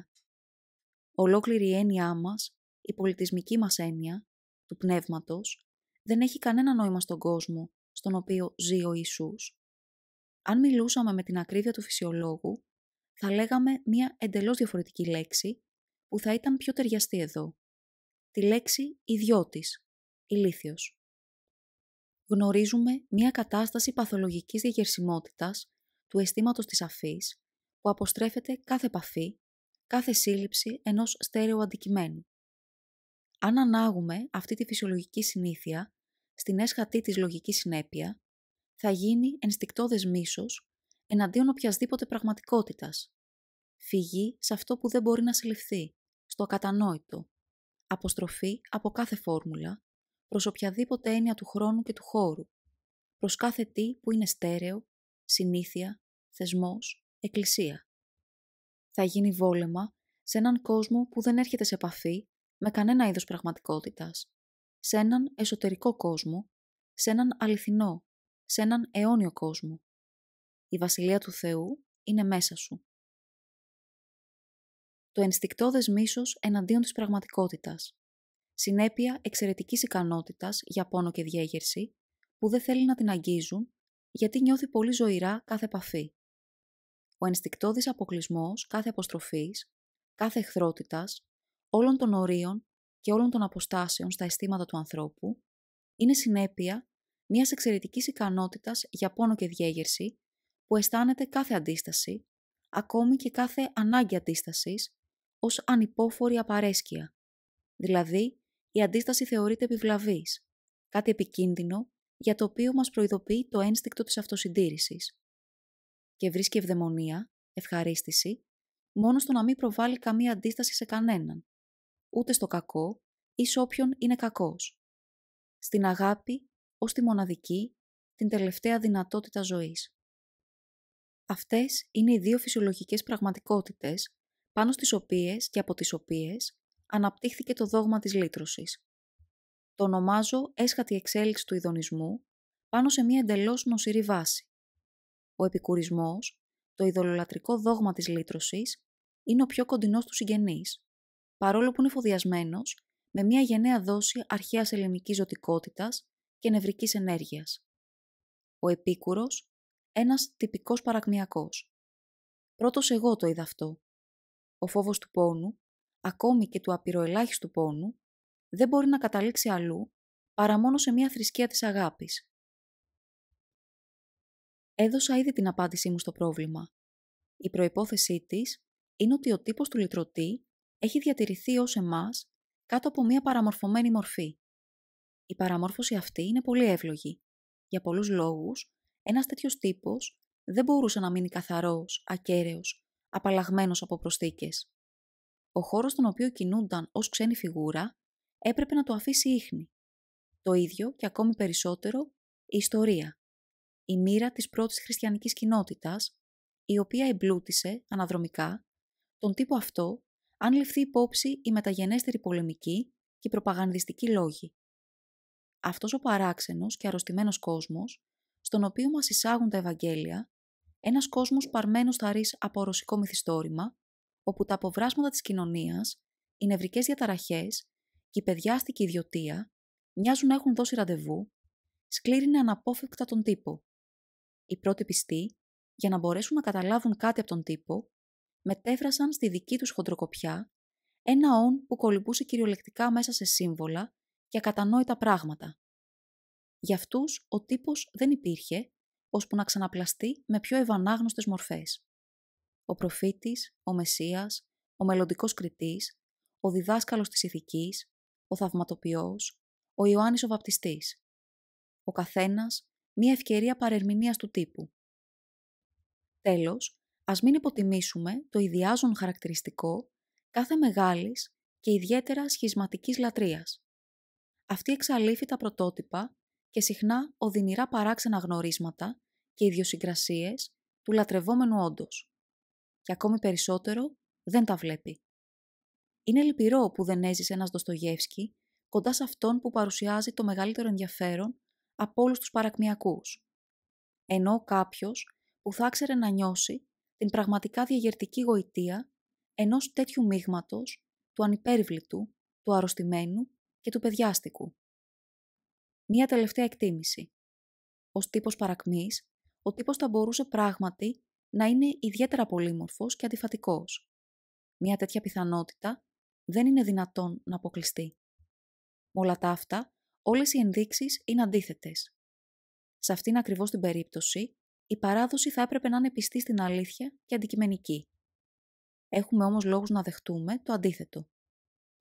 Στο μεταξύ, υπάρχει μια ολοφάνερη αντίφαση ανάμεσα σε αυτόν που κηρύττει στα βουνά, στις λίμνες και στις κοιλάδες και που μοιάζει με έναν Βούδα σε ένα έδαφος κάθε άλλο παρά Ινδικό, και σε αυτόν τον φανατικό της επίθεσης, αυτόν τον θανάσιμο εχθρό των θεολόγων και των ιερέων, τον οποίο εξύμνησε η κακεντρέχεια του Ρενάν ως μεγάλο μέτρ της ηρωνίας. Εγώ προσωπικά είμαι απόλυτα σίγουρος ότι μια γενναία δόση χολής, ακόμη και πνεύματος, χορηγήθηκε στον τύπο του Κυρίου από την κατάσταση διέγερσης της χριστιανικής προπαγάνδας. Είναι πολύ γνωστό πόσο λίγες είναι οι τύψεις που νιώθουν όλοι σχισματικοί όταν πρόκειται να φτιάξουν τη δική τους απολογία, χρησιμοποιώντας τον Κύριό τους. Όταν η πρώτη κοινότητα χρειαζόταν έναν θεολόγο, κακόβουλα λεπτολόγο και ικανό να κρίνει, να μαλώνει και να οργίζεται εναντίον των θεολόγων, δημιούργησε τον Θεό της ανάλογα με τις ανάγκες της, για να βάλει χωρίς κανένα δισταγμό στο στόμα του αυτές ακριβώς τις μη ευαγγελικές έννοιες, χωρίς τις οποίες δεν μπορεί να κάνει σήμερα. Την επάνωδο, την έσχατη κρίση και κάθε είδος εγκόσμιας προσδοκίας και υπόσχεσης. Το δηλώνω άλλη μια φορά πως είμαι αντίθετος προς οποιαδήποτε απόπειρα εισαγωγής του φανατικού στον τύπο του λυτρωτή.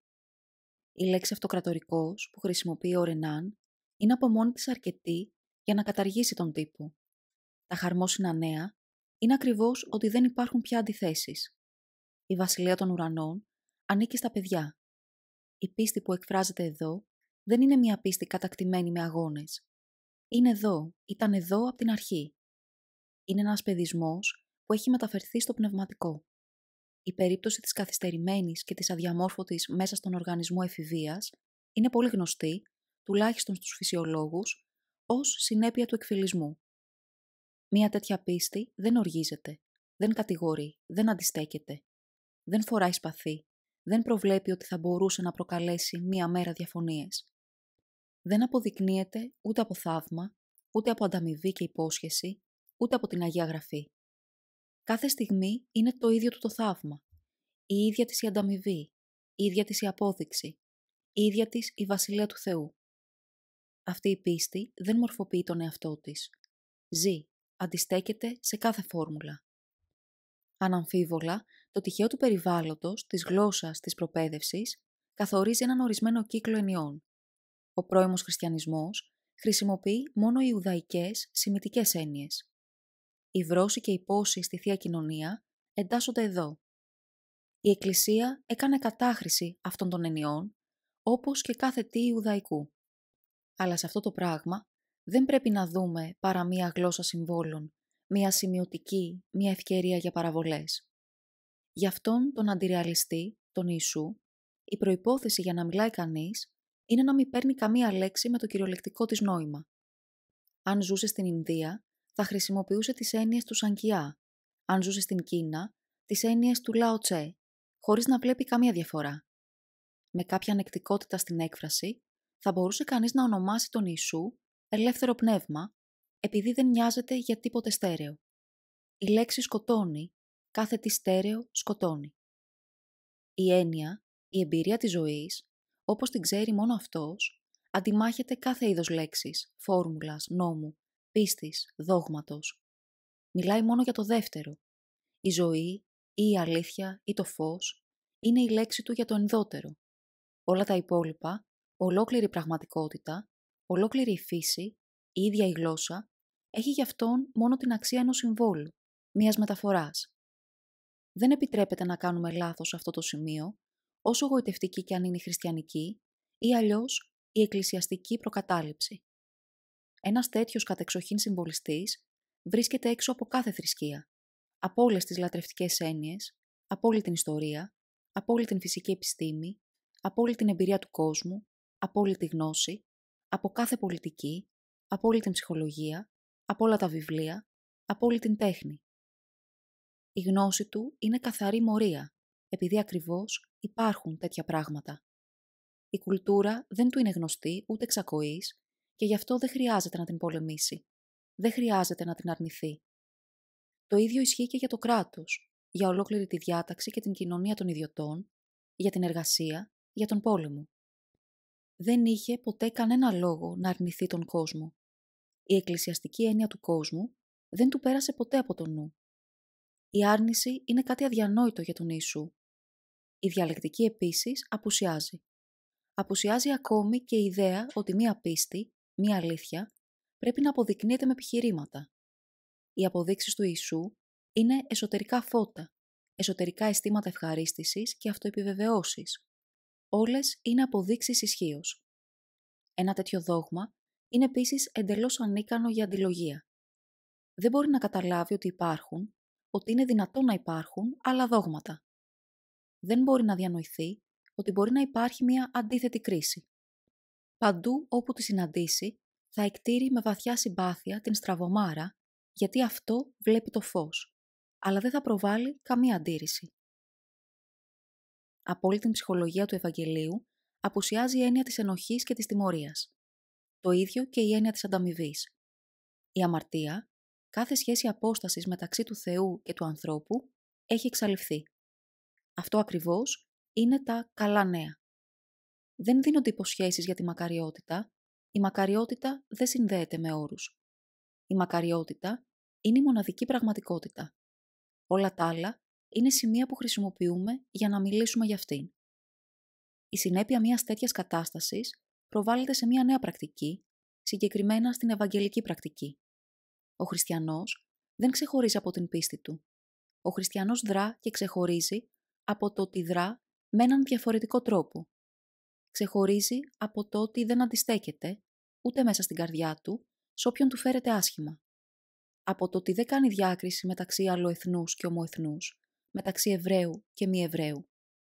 Ο πλησίον, στην πραγματικότητα ο ομόθρησκος, ο Εβραίος. Από το ότι δεν επιτρέπει στον εαυτό του να παρευρεθεί και να αναμειχθεί σε δίκες, για να μην ορκιστεί. Επειδή δεν χωρίζει τη γυναίκα του ποτέ, ακόμη κι αν αυτή έχει αποδειχτεί άπιστη.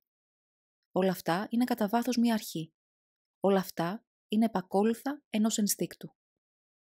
Η ζωή του λυτρωτή δεν ήταν τίποτε άλλο παρά αυτή η πρακτική και ο θάνατός του δεν ήταν τίποτε άλλο. Δεν χρειαζόταν πια ούτε κανόνες, ούτε τύπους για την επικοινωνία του με το Θεό, ούτε και την προσευχή. Έκοψε κάθε σχέση με ολόκληρο το ιουδαϊκό δόγμα της μεταμέλειας και της εξηλαίωσης. Ξέρει ότι μόνο στην πρακτική της ζωής νιώθει κανείς θείος, μακάριος, ευαγγελικός, πάντα Υιός του Θεού. Οι δρόμοι που οδηγούν στο Θεό δεν είναι η μεταμέλεια, ούτε η εξηλαστήρια προσευχή.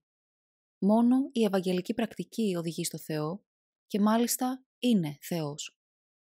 Αυτό που εκθρονίστηκε από το Ευαγγέλιο ήταν ο Ιουδαϊσμός των ενιών της αμαρτίας, της άφεσης των αμαρτιών, της πίστης, της σωτηρίας μέσω της πίστης. Τα χαρμόσυνα νέα αποτελούσαν άρνηση ολόκληρης της Ιουδαϊκής εκκλησιαστικής διδασκαλίας. Το βαθύ ένστικτο για το πώς πρέπει να ζει κανείς ώστε να νιώθει ότι βρίσκεται στον ουρανό, ώστε να νιώθει αιώνιος, αυτό μόνο είναι η ψυχολογική πραγματικότητα της λύτρωσης. Ένας νέος τρόπος ζωής, όχι μία νέα πίστη.